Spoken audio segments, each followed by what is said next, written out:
hoy vamos a hablar del capítulo 2 de Primera de Juan. Este libro, en el capítulo 1, si ustedes recuerdan, está dando Juan respuesta a los gnósticos y a las corrientes que habían surgido de ese grupo. Y este grupo realmente estaba haciendo afirmaciones de sí mismos y acerca de Dios. Afirmaciones obviamente equivocadas, ¿verdad? Pero que se estaban se enorgullecían de conocer a Dios por medio de una iluminación mística, ya lo recuerdan, que nos dio una introducción el pastor, y que tal ese conocimiento no parecía influir en su comportamiento moral, porque lo que no entendían los gnósticos es que el pecado era una barrera en su relación con Dios. Así que, pero ya, bueno, también recuerdan, ¿verdad?, que los gnósticos creían que la salvación no se lograba por medio de la fe en Jesucristo, ¿verdad?, al ser liberados del pecado, sino que más bien a liberar el espíritu de la materia, es decir, del cuerpo. Es así que también que creían que la salvación se lograba a través de ese conocimiento especial. Pero ya en este segundo capítulo está dedicado a los creyentes en Jesucristo.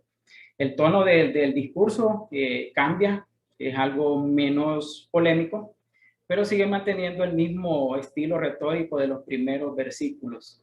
En los primeros versículos de este segundo capítulo habla de la representación de Jesucristo. Juan va a presentarle a estos creyentes de Éfeso y a nosotros mismos, obviamente en la actualidad, la verdad sobre el pecado y lo que significa conocer a Dios verdaderamente, y cómo ese conocimiento verdadero nos lleva a tener una verdadera comunión con Él.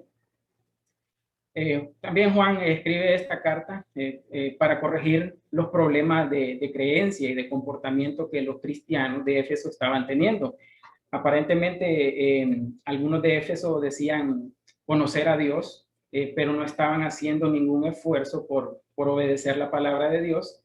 Así que vamos a notar cómo Juan lleva a estos creyentes hacia los fundamentos de su fe, a cómo creyeron en Jesucristo, ¿verdad? Cuando empezaron, fundamentos básicos que son muy importantes que los entendamos, para que ellos, para que ellos vieran que lo que hizo Cristo, ¿verdad?, por ellos y para nosotros mismos también en la actualidad en cuanto al perdón de pecados y a la salvación que hoy tenemos. Así que el apóstol Juan va a hablar de este segundo capítulo, lo que significa también ser un verdadero hijo de Dios y la seguridad eterna que tenemos en él. Lleva también a autoexaminarse, ¿verdad? Juan nos lleva a autoexaminarnos para saber si somos verdaderos cristianos, y lo hace de una forma muy clara y directa, que fue lo que más me impresionó a mí también en lo personal. Dice aquí, la vida cristiana es nada menos que una representación visible de Cristo, ¿verdad? Esto lo dijo Thomas Brooks, un teólogo inglés, ¿verdad?, ya fallecido, pero me pareció muy importante que eso es lo que realmente Dios quiere, ¿verdad?, con nuestra vida, que realmente seamos una representación visible de Él. Bueno, vamos a comenzar leyendo capítulo 2 en los versículos 1 al 2. Y si alguien lo puede leer y me ayuda, por favor, le estaré agradecido. Si lo puede leer en la versión Reina Valera, ya que ese es el que tengo acá. Pues ya la...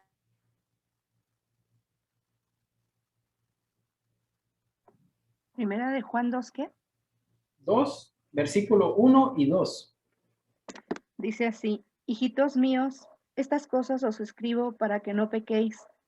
Y si alguno hubiere pecado, abogado tenemos para con el Padre, a Jesucristo el justo. Y Él es la propiciación por nuestros pecados, y no solamente por los nuestros, sino también por los de todo el mundo. Ok. Aquí lo que vemos realmente, bueno, en primer lugar, Juan les está hablando a creyentes, ¿verdad? Hijitos míos, es una expresión favorita de de Juan a través de esta epístola. Está hablando como un apóstol creyente, sin duda, pues ha tenido influencia en creyentes, y Juan está hablando desde el ángulo de un anciano en la fe, no solamente un anciano en la fe, sino que realmente, por cómo escribe este libro, ya es un ancianito. Por eso se dirige con ese término de ternura, ¿verdad? Hacia sus lectores, que son sus hijitos en la fe, pero aún más son hijos, son más importantes, son hijos de Dios. Y el primer versículo nos llama a ver lo que Dios quiere realmente en nuestras vidas como propósito. Dice ahí, hijitos míos, estas cosas os escribo para que no pequéis. Y ese es el propósito de Dios para nosotros, ¿verdad? Por supuesto, en el primer capítulo, Juan está hablando a sus oponentes, pero ahora se está dirigiendo a los cristianos. Cristianos que quizás tenían, como les dije al principio, una fe frágil, que quizás estaban siendo persuadidos para seguir enseñanzas erróneas. Sin embargo, lo que Juan dice a sus queridos hijos plantea alguna dificultad, por decirlo así. En los versículos anteriores nos ha estado diciendo que el pecado es inherente, ¿verdad? En la vida humana, o sea, todo el mundo comete pecado.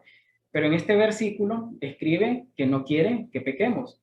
Pero entonces, ¿a qué pecado o a qué pecados se está refiriendo Juan?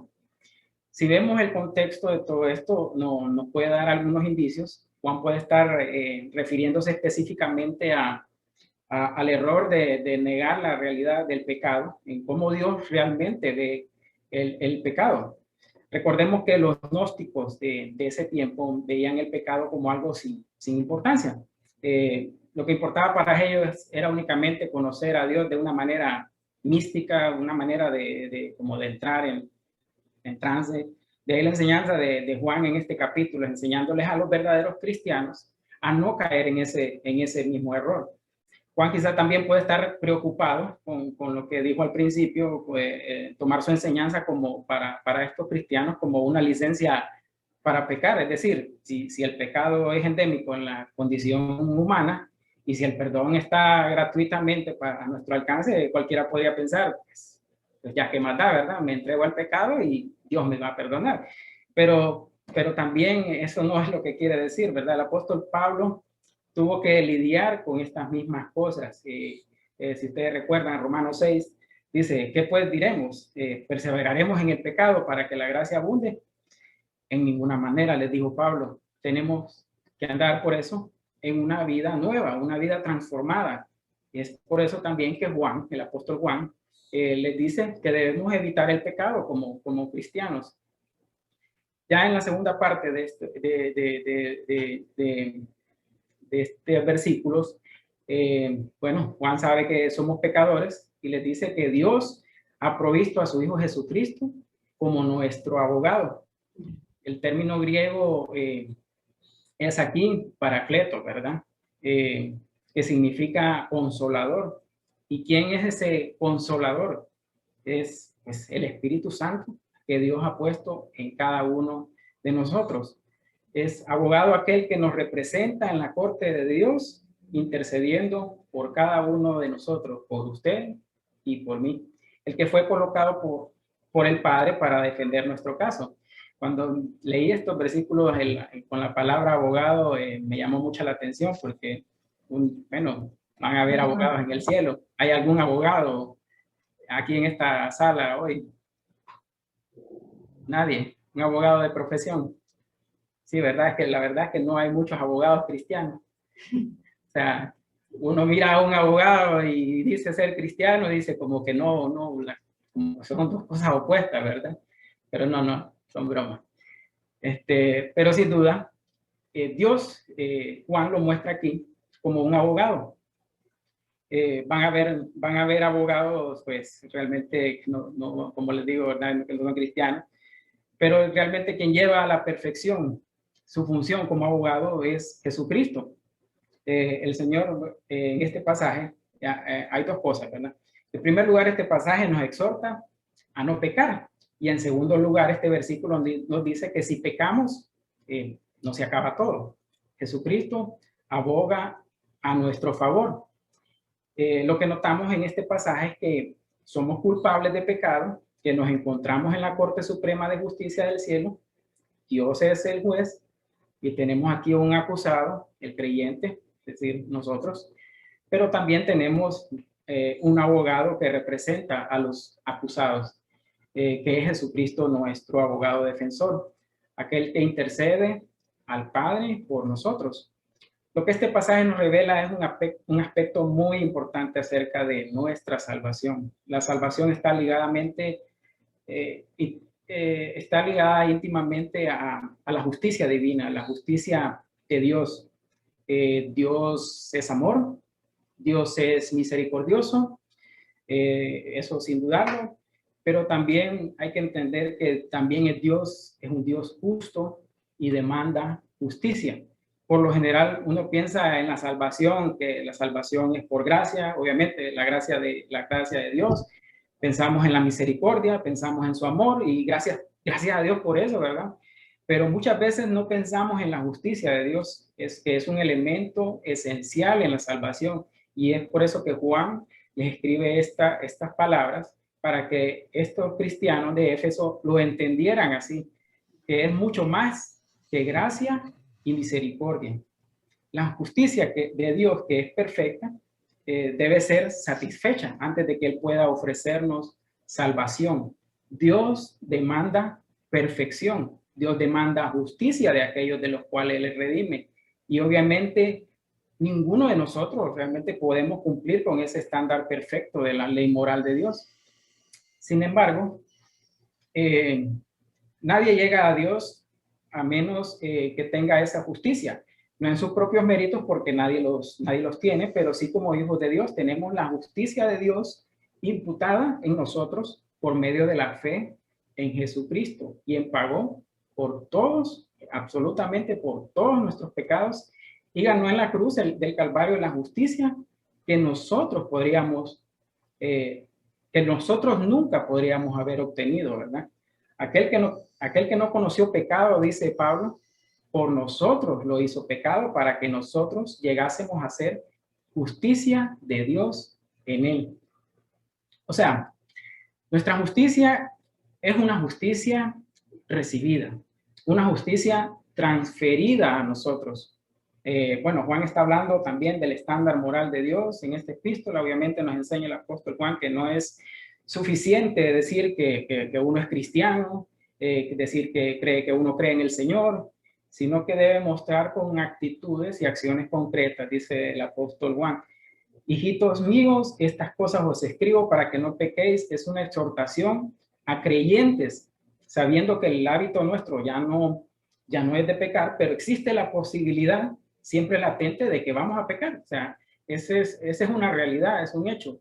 Qué lindo sería realmente decir de que cuando ya somos salvos, que ya nunca más volvamos a pecar. Pero si somos honestos con nosotros mismos, sabemos que eso ha ocurrido, ¿verdad? Yo no conozco la vida de ustedes, ni tal vez ustedes en la mía, pero por experiencia propia lo decimos, por eso Dios lo dice, Juan lo dice, es algo que realmente está ahí.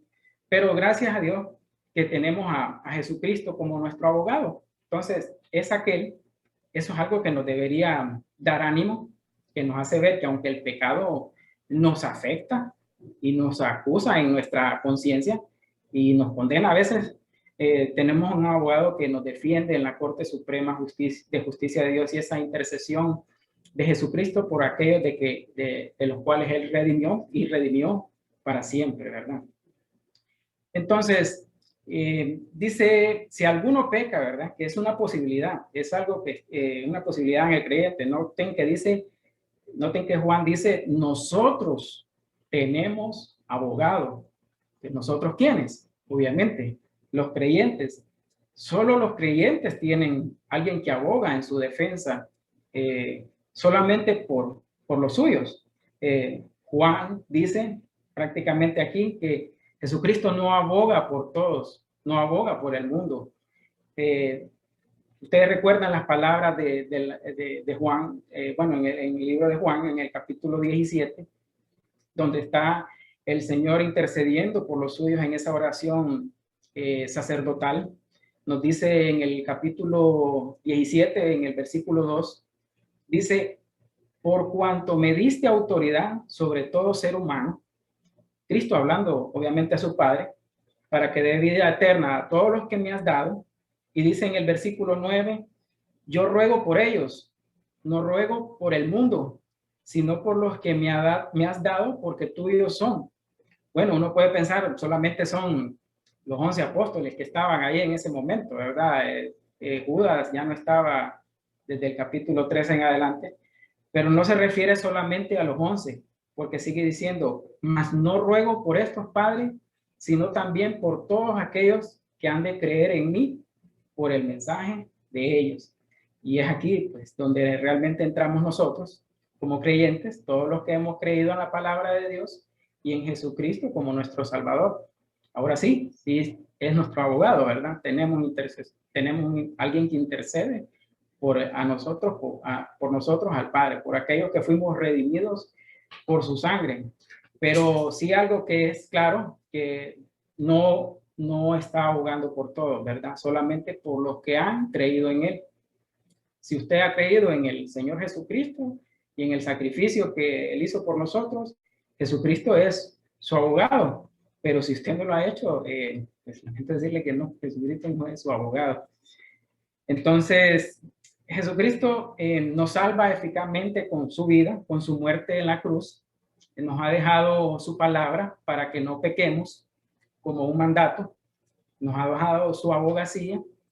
Y ahorita, pues, realmente uno se puede llegar a preguntar, pero ¿cómo es que Cristo nos defiende ante Dios cuando nos estamos declarando culpables continuamente, ¿verdad? Recordemos las palabras en primera de Juan 1:8, ¿verdad? Que si confesamos nuestros pecados, Él es fiel y justo para perdonarnos.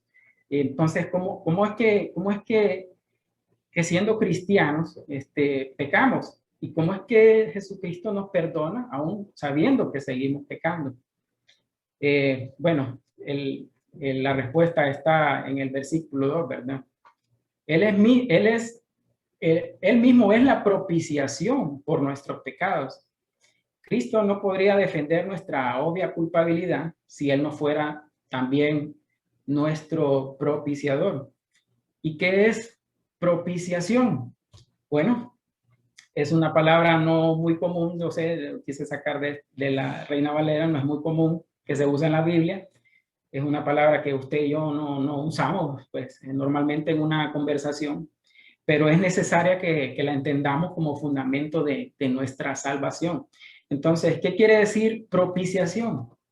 La palabra en griego es hilasmos y quiere decir apaciguar, quiere decir aplacar, quiere decir satisfacer las demandas de algo o de alguien. Entonces, hay que entender que la palabra propiciación es el sacrificio y ese sacrificio también es requerido y necesario para aplacar la ira de Dios. Esta palabra, si recuerdan, propiciación viene del Antiguo Testamento, del sistema de sacrificios. El sumo sacerdote, recuerdan, una vez al año venía y sacrificaba un animal y derramaba la sangre y la ofrecía por los pecados del pueblo. Ellos, los judíos, en este caso, la ofrecían a Dios para aplacar la ira de Dios, para perdón de pecados, y ese era el día de expiación. Creo que los judíos lo conocen como el Yom Kippur, algo así. Eso es lo que quiere decir, la eliminación de la culpa a través de un sacrificio. Y esto realmente solamente era un símbolo realmente del sacrificio supremo que algún día el Cordero de Dios iba a realizar eficazmente a favor de todo creyente. Entonces, ¿por qué es necesaria la propiciación de Jesucristo? Bueno, ya lo hemos visto, la respuesta está ahí y dice que es por nuestros pecados.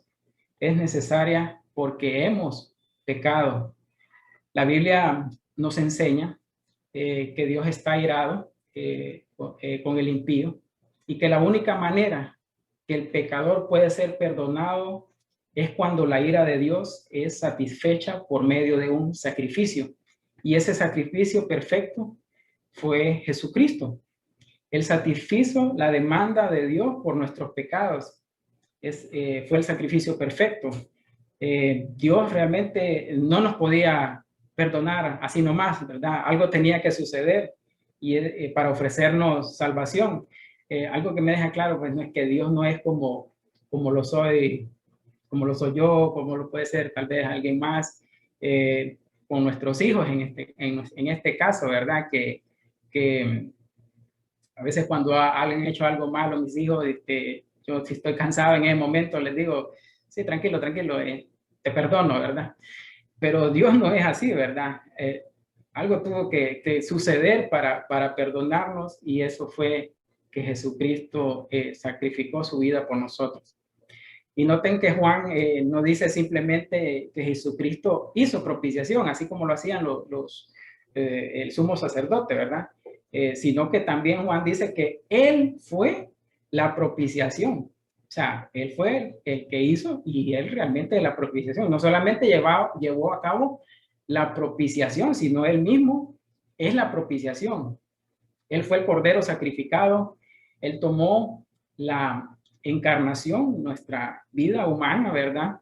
Y también ese pecado lo llevó a la cruz. Y es ahí donde los gnósticos no entendían, o si recuerdan, ellos decían que Jesucristo no era un ser humano, sino que fue a quien crucificaron en ese momento, fue a otra persona y Jesucristo dejó el cuerpo, pero no fue así. Juan lo vio, Juan fue testigo de eso en su encarnación, cuando realmente lo estaban crucificando, ¿verdad? Y pagando los castigos que nos correspondían.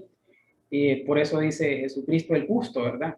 Si Jesucristo no hubiese sido justo, pues solo hubiese pagado por los pecados de él, ¿verdad? Pero no, Jesucristo vivió una vida justa y la podemos ver ya en una resurrección, cuando él resucita, es ahí donde estaba guiando nuestra humanidad transformada al cielo. Ahora, es necesario que entendamos cuando dijo Juan, porque no solamente por los nuestros, cuando se está refiriendo, sino por los de todo el mundo. Bueno, vamos a ver cómo lo interpretamos esto. Dice que Juan, bueno, no está hablando de una vida, una salvación universal, en donde todos vamos a ser salvos, ¿verdad? No es así. Si lo vemos realmente, en primer lugar, Juan está hablando aquí a judíos primordialmente, no todos eran judíos, ¿verdad? Muchos tal vez eran gentiles, pero dice que Cristo no vino solamente a hacer expiación por el pueblo de Israel. Y él también estaba pensando en nosotros, ¿verdad? En todo el mundo. Ese es el alcance y el poder de Cristo. A eso vino realmente, a salvar a los suyos y a todos los que estaban dispersos por el mundo. Vamos a ver la segunda parte de este tema, las evidencias de un cristiano, que fue realmente lo que yo pude ver como una confrontación realmente a mi vida. Juan está explicando en su epístola el contraste entre los impostores, aquellos que falsamente decían ser cristianos, y los cristianos genuinos. Entonces la pregunta básica es cómo podemos saber si un cristiano tiene vida eterna. ¿Cómo puede un cristiano estar seguro de su salvación? Toda esta epístola de Juan fue escrita precisamente para que sus lectores sepan discernir entre aquellos que son genuinamente convertidos y aquellos que solamente profesaban ser hijos de Dios, y también para que ellos mismos pues supieran que son genuinos y que tienen vida eterna. Juan no va a hablar aquí de que la salvación se pierde, solamente es la seguridad que tenemos tener como hijos de Dios. dice, la vida cristiana no es una vida de incertidumbre, la vida cristiana es una vida de certeza. Nosotros sabemos, dice, vamos a leer los versículos del 3 al 6. Si me ayudan a leerlos, por favor, se los pido. Y en esto sabemos que nosotros le conocemos si guardamos sus mandamientos. El que dice, yo le conozco y no guarda sus mandamientos, el tal es mentiroso y la verdad no está en él. Pero el que guarda su palabra, en este verdaderamente el amor de Dios se ha perfeccionado. Por eso sabemos que estamos en él. El que dice que permanece en él, debe andar como él anduvo. Amén. Gracias, gracias. La vida cristiana, como les digo, una vida de seguridad, de afirmación. Dice, nosotros sabemos, dice Juan en estos versículos, podemos saber si somos verdaderos creyentes o que somos salvos. Como les repito, no está hablando de que si perdemos la salvación. Muchas personas dicen, cuando alguien ya no va a la iglesia o se alejó de la iglesia, dice, no, ya perdió su salvación. No podemos afirmar esas cosas, ¿verdad?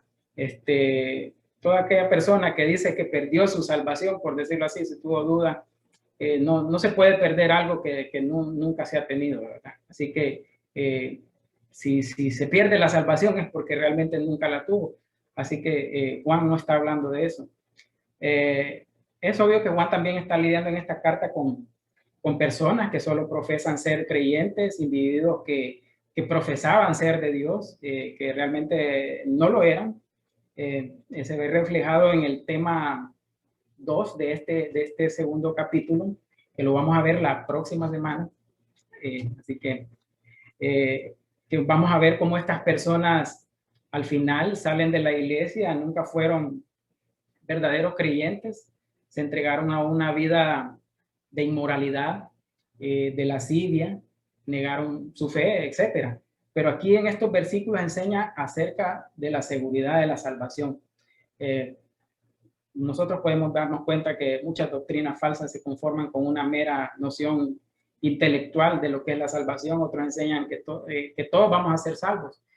No sé si se han topado alguna vez con personas que le dicen que no tienen que aceptar en sus vidas a Jesucristo, porque todos somos hijos de Dios, que basta solo en creer, pero realmente no han entendido lo que leímos al principio acerca de la propiciación, de lo que Dios demanda por nosotros, ¿verdad? Entonces, ¿cómo podemos saber si somos verdaderos hijos de Dios? La respuesta está en que si obedecemos sus mandamientos, conocer es obedecer a Dios. Ahora, cuando pensamos en mandamientos, por lo general pensamos en los 10 mandamientos, ¿verdad? Eso es lo que se nos viene a la cabeza en este momento, en la ley de Moisés, pero aquí Juan se está refiriendo a los preceptos, a las órdenes que el Señor Jesucristo enseñó. Juan se está refiriendo a lo que Jesús enseñó. Obviamente las enseñanzas de Jesús iban de acuerdo a lo que Dios habló en el Antiguo Testamento, ¿verdad? Pero ya en este versículo 5 también dice, tiene que ver con nuestra obediencia, porque obedecer es amar a Dios. Tiene que ver con que si le obedecemos, estamos realmente amando a Dios. Jesús dijo en Juan 14:23, el que tiene mis mandamientos y los obedece, ese es el que me ama. Y el que me ama será amado por mi Padre. Y yo le amaré y me manifestaré a él. Esta es la clase de amor perfecto, el amor que Dios tenía planeado desde el principio con su creación. Si yo le preguntara en este momento, ¿ama usted a Dios? Probablemente me conteste inmediatamente que sí. Pero si yo le pregunto, ¿está usted obedeciendo a Dios? No sé si me va a contestar inmediatamente. Y si se da cuenta, fue la misma pregunta. fueron la misma pregunta formulada de distinta manera. Así que la obediencia a Cristo es esencial en la vida del creyente. Ahora, bueno, un poquito más atrás en el versículo 4 dice, el que dice, yo le conozco y no guarda sus mandamientos, el tal es mentiroso y la verdad no está en él. Me llama la atención la forma de hablar del apóstol Juan al decir, bueno, si sos cristiano, demostrámelo. Si decís que sos creyente, demostrámelo. Pero si decís que sos creyente y vivís una vida diferente a lo que dice su palabra, pues sos un mentiroso.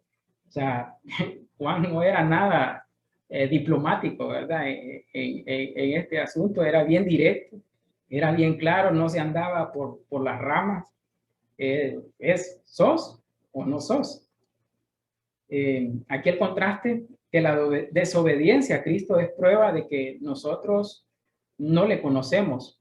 Desobediencia a Cristo de un cristiano que profesa serlo es igual a ser un mentiroso. Hay muchas personas que dicen ser hijos de Dios, pero la verdad una cosa es ser hijo de Dios y otra cosa es decir, yo soy un creyente, ¿verdad? El que dice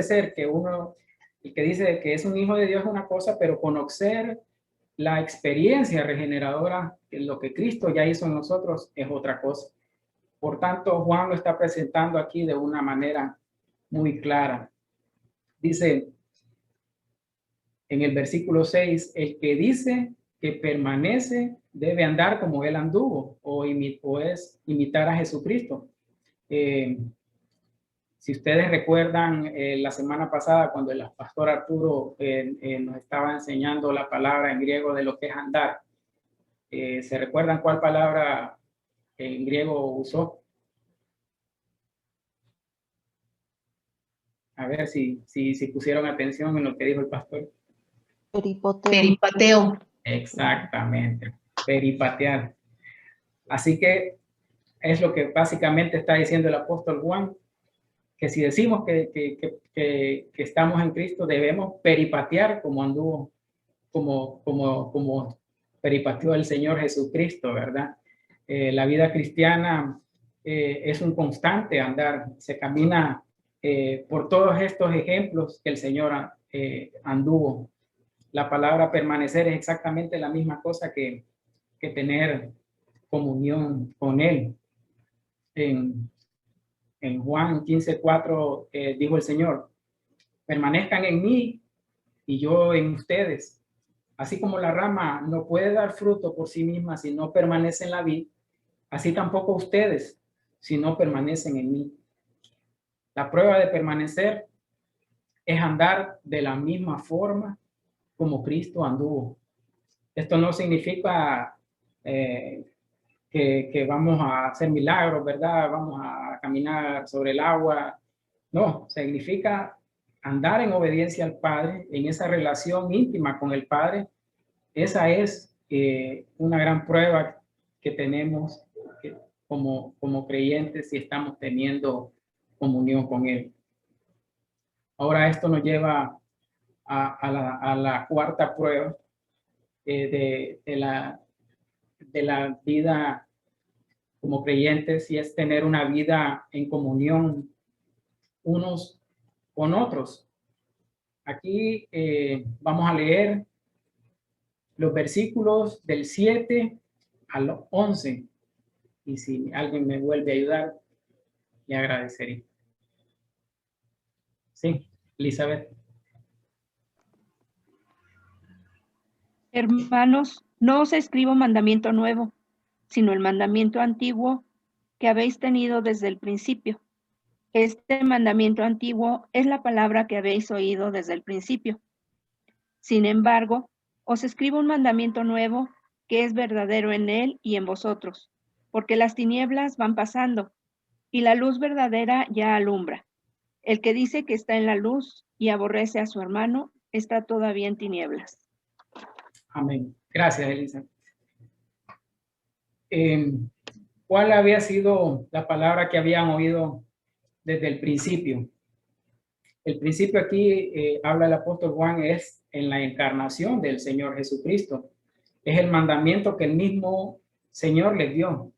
Si leemos en Juan 13:34, va a notar ahí que el Señor Jesucristo está hablando y dice, este mandamiento nuevo les doy, que se amen los unos a los otros. A esto se está refiriendo Juan con este mandamiento antiguo. Y si lo vemos también a través de la historia en el Antiguo Testamento, en los 10 mandamientos, Dios también lo había dejado plasmado, ¿verdad? Ahí para que nosotros nos amáramos. Y lo hace porque realmente ese fue el plan divino de Dios desde el principio, que el pueblo de Israel fuera un pueblo amante, un pueblo que realmente pudiera amar a los demás, y el Señor Jesucristo vino a afirmarlo, ¿verdad? Ya en su encarnación, cuando estuvo aquí en la tierra. Y ahora, aquí hay, ¿por qué es un mandamiento nuevo? Y por qué ahora Juan dice que es un mandamiento nuevo, dice Juan, y por qué Juan lo mencionó como un mandamiento antiguo. Es como que si Juan se estuviera contradiciendo, pero no, Juan no se está refiriendo a un mandamiento en tiempo, se está refiriendo a un mandamiento en calidad, porque si ustedes lo notan en estos versículos, el nuevo mandamiento es verdadero en él, en el Señor Jesús. O sea, si ustedes ven la vida del Señor, se van a dar cuenta que el amor nunca fue mejor representado, personificado, como lo hizo el Señor Jesucristo, ¿verdad? Todos hemos podido leer acerca del amor en los 10 mandamientos, en la vida de muchos personajes de la Biblia, pero quien realmente vino a personificar ese amor en calidad, ese fue el Señor Jesús. Es el Señor que amó a los suyos hasta el final. Ese amor que aún a pesar de que muchos lo traicionaron, ¿verdad? En el caso de Judas, el Señor no dejó de amarlo, ¿verdad?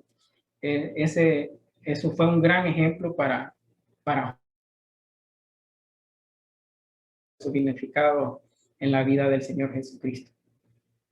Ahora, al leer los versículos 8 y 9 de este segundo capítulo, nos damos cuenta que Juan habla por experiencia propia, ¿verdad? Él dice en su palabra, sin embargo, os escribo un mandamiento nuevo que es verdaderamente en él, porque las tinieblas van pasando y la luz verdadera ya alumbra. Si bien sabemos que cuando ponemos nuestra confianza en el Señor Jesucristo como nuestro Señor y Salvador, muchas cosas no se dan de la noche a la mañana, ¿verdad? Muchas veces tenemos que lidiar con ciertos problemas en nuestro carácter, que no tiene que ir el Señor moldeándolos día con día a través de cómo nosotros nos dejemos moldear. Por eso es que el apóstol Juan, en su forma de expresarse aquí como hijitos míos, no siempre fue así. Juan no fue, y es algo muy revelador de la vida de Juan, no fue tan, el apóstol Juan no fue tan amoroso, ni tan balanceado, ni tan equilibrado en sus años mozos, como ya lo fue aquí en su vejez.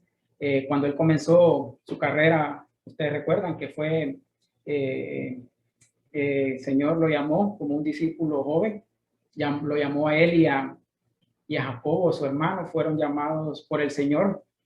Y lo interesante aquí es que el Señor lo llamó por decirlo así, un sobrenombre. Ustedes recuerdan cómo lo llamó el Señor al principio. Si han leído el Evangelio de Juan, ¿saben cómo lo llamó? Bueno. ¿Sí? Bueno, el Señor les dijo Boanerges, que significa hijos del trueno, a él, al apóstol Juan y a Jacobo. Imagínense si el Señor te llama hijo del trueno. ¿Qué quiere decir? Que no eran tan pasivos, que digamos. y Juan con su hermano eran posiblemente muy especiales por su temperamento, tenían un carácter fuerte, eran impulsivos, eran intolerantes, eran ambiciosos. En una ocasión, Jacobo, si lo recuerdan también, ellos le cayeron mal a los samaritanos, ¿verdad? Que el Señor los mandó hacia pasar por la ciudad de Samaria, iban con rumbo a Jerusalén, pero los samaritanos no los dejaron de pasar. Y así que se regresaron al Señor y le dijeron, los samaritanos no nos dejaron pasar. Entonces, ¿qué le dijeron ellos? ¿Quieres que pidamos, Señor, fuego del cielo y queme a toda esta gente? Quémalo, Señor, con el juicio del fuego del cielo. Y ahí estaba Juan, ¿verdad? Apoyando la idea maravillosa de su hermano. O sea, no, tenían una forma de evangelizar muy radical, por decirlo así, ¿verdad? O sea, no era una persona, Juan al principio, una persona tan cariñosa como observamos, donde dijo, hijitos míos.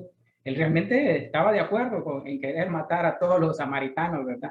Los quería liquidar, los quería ver fritos. Pero ese Juan es al principio.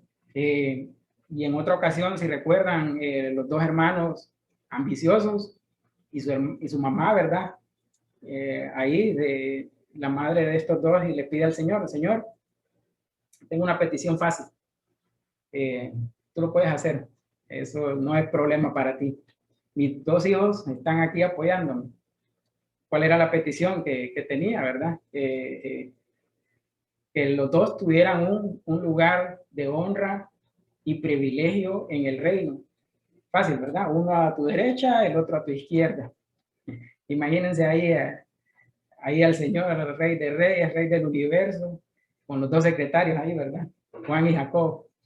Y por supuesto, Juan no le dijo a su mamá, no mamá, por favor, no hagas eso. Él estaba ahí a ver si caía por ahí la petición, ¿verdad? A ver si el Señor les concedía eso. O sea, Juan era un tipo, en el principio, ambicioso, pero Juan aprendió. Juan, lo interesante de esto es que Juan aprendió por el ejemplo del Señor Jesús. En Marcos capítulo 8, versículo 38, Juan dice algo interesante.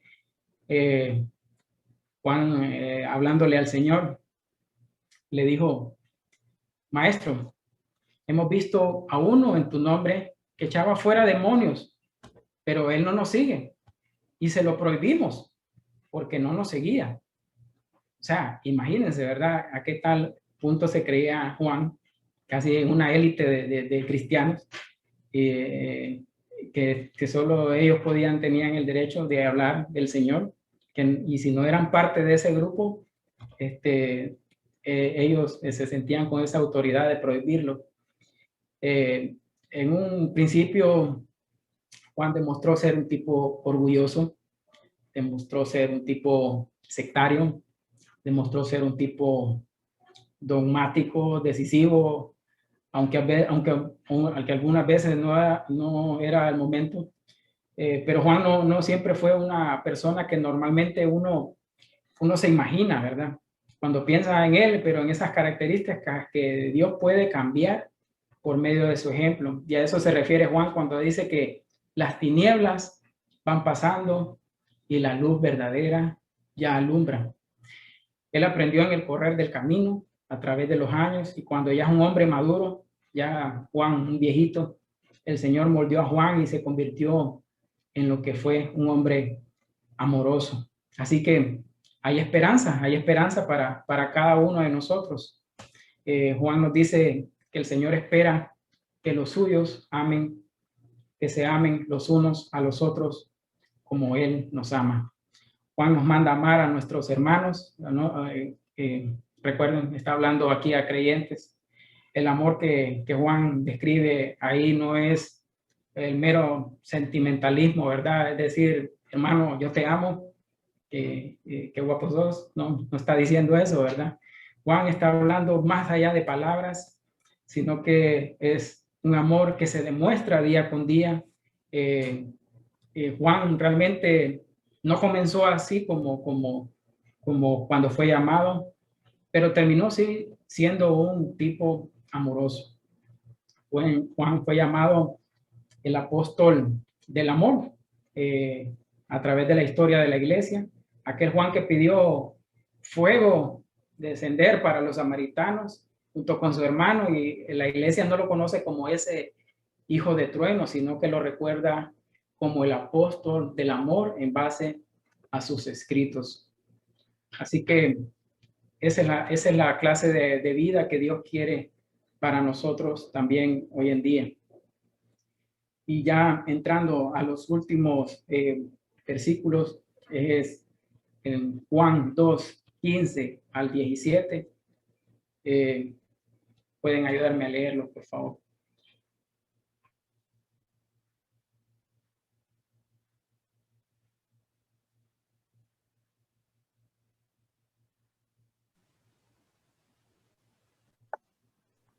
Lo leo yo, Erika. Ok, Erika. Sí, dice, no améis al mundo ni las cosas que están en el mundo. Si alguno ama al mundo, el amor del Padre no está en él. Porque todo lo que hay en el mundo, los deseos de la carne, los deseos de los ojos y la vanagloria de la vida, no proviene del Padre, sino del mundo. Y el mundo pasa y sus deseos, pero el que hace la voluntad de Dios permanece para siempre. Gracias, Erika. Amén. Dice, Juan está refiriendo aquí también a llevar una vida en oposición al mundo. Juan no se está refiriendo al mundo de la creación, a las plantas, a los árboles, a todo eso, sino que realmente aquí Juan se está refiriendo al sistema en el cual vivimos, al sistema que no le pertenece a Dios, le pertenece a Satanás. Un cristiano tiene que velar por estas cosas, oponiéndose día con día, ¿verdad? Es ahí el propósito del que leímos al principio, de que Dios siempre quiere que nosotros vivamos una vida santa, sin pecado, aunque van a haber momentos en que vamos a pecar, pero no tiene que ser un estilo de vida en nosotros como creyentes. Así que esa es mi participación hoy. Quiero dejarles también unas aplicaciones que las vamos a leer para nuestras vidas. Y una de ellas es la batalla contra el pecado. Dios sabe que somos propensos a caer en algún pecado. Lo vimos a través de estos pasajes. Aunque una cosa es pecar, otra cosa es vivir en el pecado. El cristiano verdadero enfrenta una batalla diaria contra el pecado. Para esto, la mejor provisión que Dios nos ha dado es a su Hijo Jesucristo. Y las evidencias de un cristiano genuino es esa misma, la obediencia, la prueba de tener una verdadera vida en Cristo. Y nuestra manera de vivir anuncia claramente si somos o no somos creyentes. Y si usted tiene alguna otra aplicación y la quiere compartir con nosotros, sería muy bueno. Si tiene